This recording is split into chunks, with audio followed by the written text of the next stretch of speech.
Alright y'all, today I'm coming to y'all with another Get Ready With Me, and I just thought that this particular topic would be beneficial due to the holidays coming around.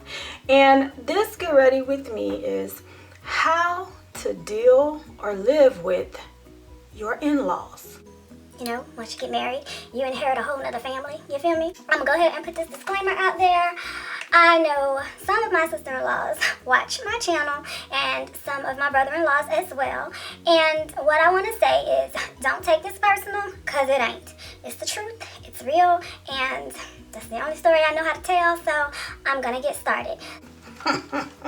Let's just talk about the relationships that I have with my in-laws. I'm gonna first start with my father-in-law. He's the easiest. My father-in-law, oh my gosh, met him back in 1991, and you know, this was like, no, I'm lying. I met him in 92 because that's when me and James became an item. And he was a cool dude, you know, you could tell he loved the ladies. I didn't know a lot about him when I first met him, just due to the fact that James's mother and father were divorced when we got together. Well, long story short, I'm just gonna say this. When it came to the relationship that I had with my father-in-law versus my mother-in-law. In the beginning, when God created Earth, okay, he created Adam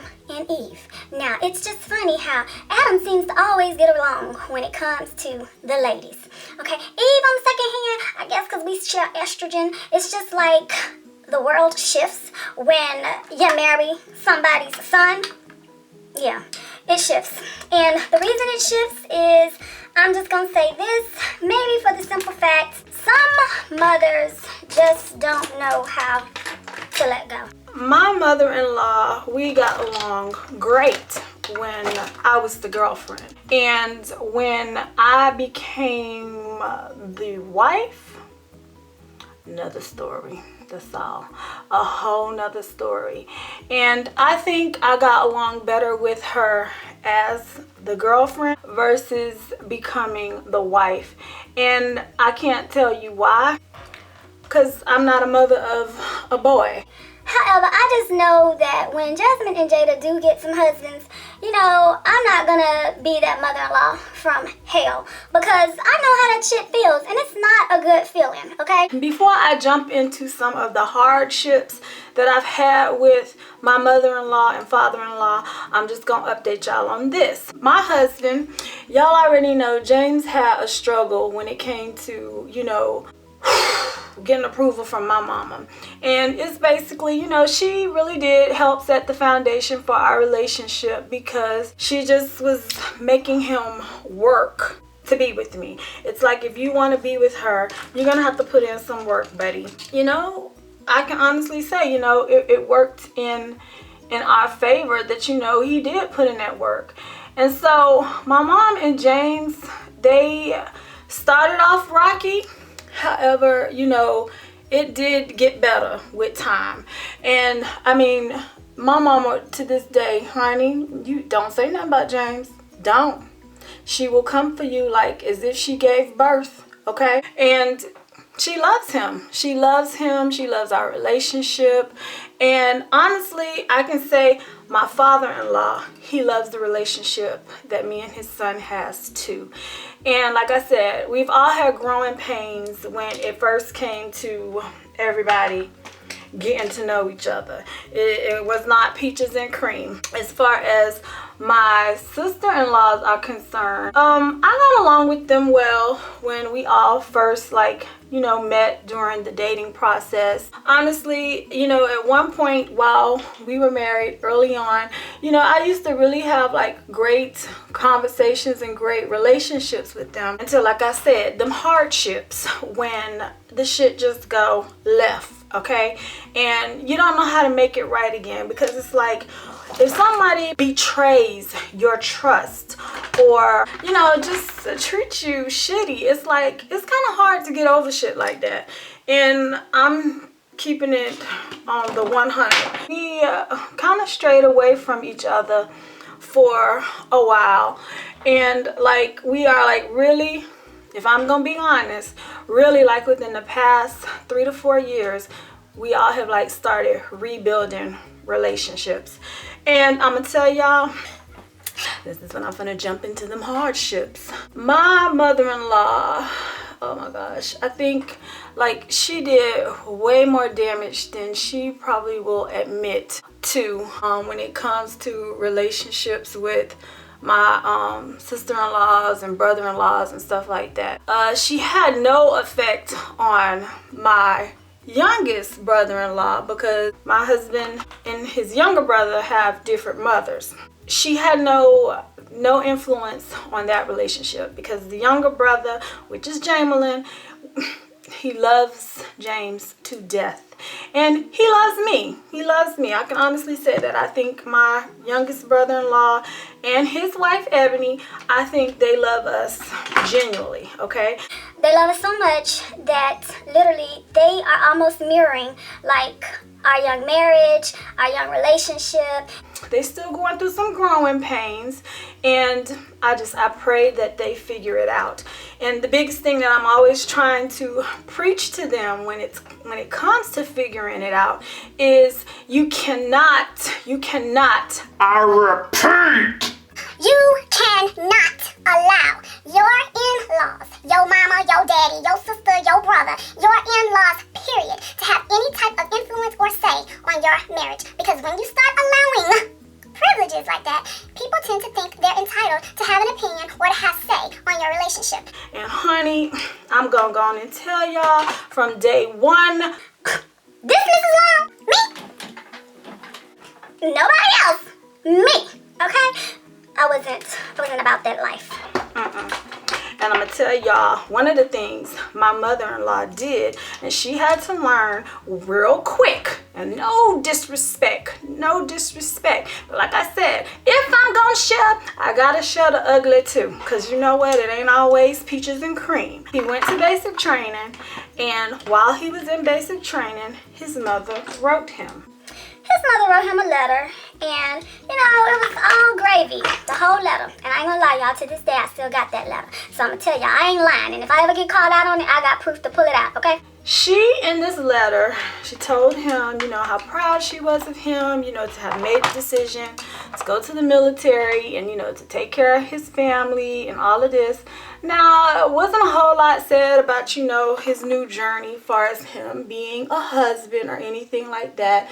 Just basically, you know, applauding him for being a father.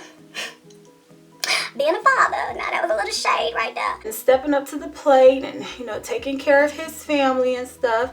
However, she really was like, you know, praying for him when it came to him being in the military, just due to the fact that, you know, when you first come in the Army, you have no idea where your career path is going to go. Well, she wrote this lovely letter, all to say this at the end.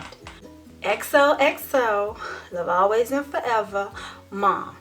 P.S. I have enclosed some saving account deposit slips, and you know, anytime you feel the need to drop Mommy some coins, feel free to do so. However, keep this between you and me, my son.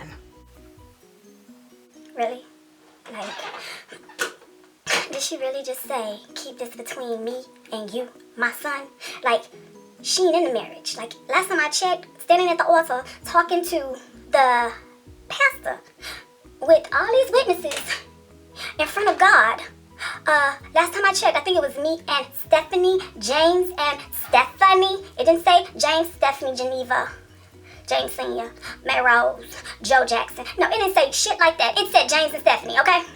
Cha-boo, ba-boo, boo, boo. Let me just tell y'all this. He ain't keep it between me and him, my son. He told me about it, and when he told me about it, I would be sitting here lying if I told y'all that I was not pissed off. Yeah, I was pissed. I was so pissed. I was pissed to the highest of pistivity. Let's just go on and say that, okay? Because how dare she like already like, you know, set our young marriage up for failure. Like, you already want him keeping secrets from me. And if he would have kept that secret, you know what, one day it would have came back and she would have rubbed that shit in my face. However, I ain't about that. I'm telling y'all. We have always been for one another, and I really think the marriage counseling he gave us for 2 days, it was like the best gift that he could have possibly given us without even knowing, because he set us up for success. Like, he told us that, you know, once you get married, I told y'all about them pronouns that go out the door, you know, mine and my and I and all of that. Everything is about us now. Everything is about us moving forward, and our covenant that, you know, we have given to God, and, you know, we've made vows that, you know, we said that we would hold on to forever. And it was the best gift that he could have gave us, was that marriage counseling. That's all I can say, y'all. If you haven't had marriage counseling, you might need to look into it, because you get counseled the right way, it can save your marriage. So let me tell y'all what I did. When we got ready to go to my husband's basic training graduation, we were supposed to go together. We were supposed to go to Fort Benning together. I had went over to the house that morning to pick her up, and she was in an argument with my sister-in-law. Yeah, she was fussing at both of them. And she had made a comment about, you know, having daughters is just like, you know, aggravating. And, you know, she was like, you know, her daughters get on her fucking nerves, and that, you know, we need to learn how to act when it comes to our mothers. And when she made that comment, she was looking at me like I'm included, okay? Well, honey, let me just go on and tell y'all, she got a dose of who I was quickly. And like I said, me and my mother-in-law were friends. Like, we got along really good before I said I do. And after I said I do, she said she don't. So she pissed me off, and because I'm like, I don't have nothing to do with this dispute or this argument that you having with your daughters. However, you've included me, which I can understand. You know, you want to be like included and involved, but not when you arguing with them. I don't live with you. I ain't did nothing to you. So she had did that, and Stephanie went ahead and packed Jasmine back up in the car, called my father-in-law, and I let him know I was on the way. And so he was like, okay, Geneva with you? No, she ain't with me. I said, she is fussing at my sister-in-law's, and I don't have nothing to do with that. Therefore, I am en route to come to you. And so I left. Yep, got on the road by myself. I left. 4.5, 5 hours later, I was in Jacksonville, Florida, at my father-in-law's house, and he was like, I think he thought I was playing. And he was like, where's Jean? At the house? I said, you know, first of all, I'm not on her time. I'm excited about going to see my husband. And, you know, I'm thinking she's excited about going to see her son. Now, keep in mind, y'all, I already knew about this letter. So, you know, in the back of my mind, that was already there too. I'm not going to be that daughter-in-law where, you know, you think you can just do me any kind of way. Nah, I ain't about that life. Y'all, I pulled up to my father-in-law's house. He saw that I was dead ass serious about I was alone, and he was like, this girl, oh, I guess Steph ain't the one. Nope, I'm not. So I got to his house 4.5, 5 hours later. She happened to call. And she was like, me and Steph will be leaving this afternoon. Well, let me just go and say this. That was never my plan to be leaving in the afternoon. I was trying to get to my man ASAP. And yeah, you know, she thinking she gonna be calling an itinerary on me. No, not when he's my wheels, okay? So I left her. I sure did, y'all. Y'all might be like, Stephanie, that's jacked up. No, it ain't. First of all, don't be involving me in an argument that you having with your daughters that you gave birth to. I'm not the one.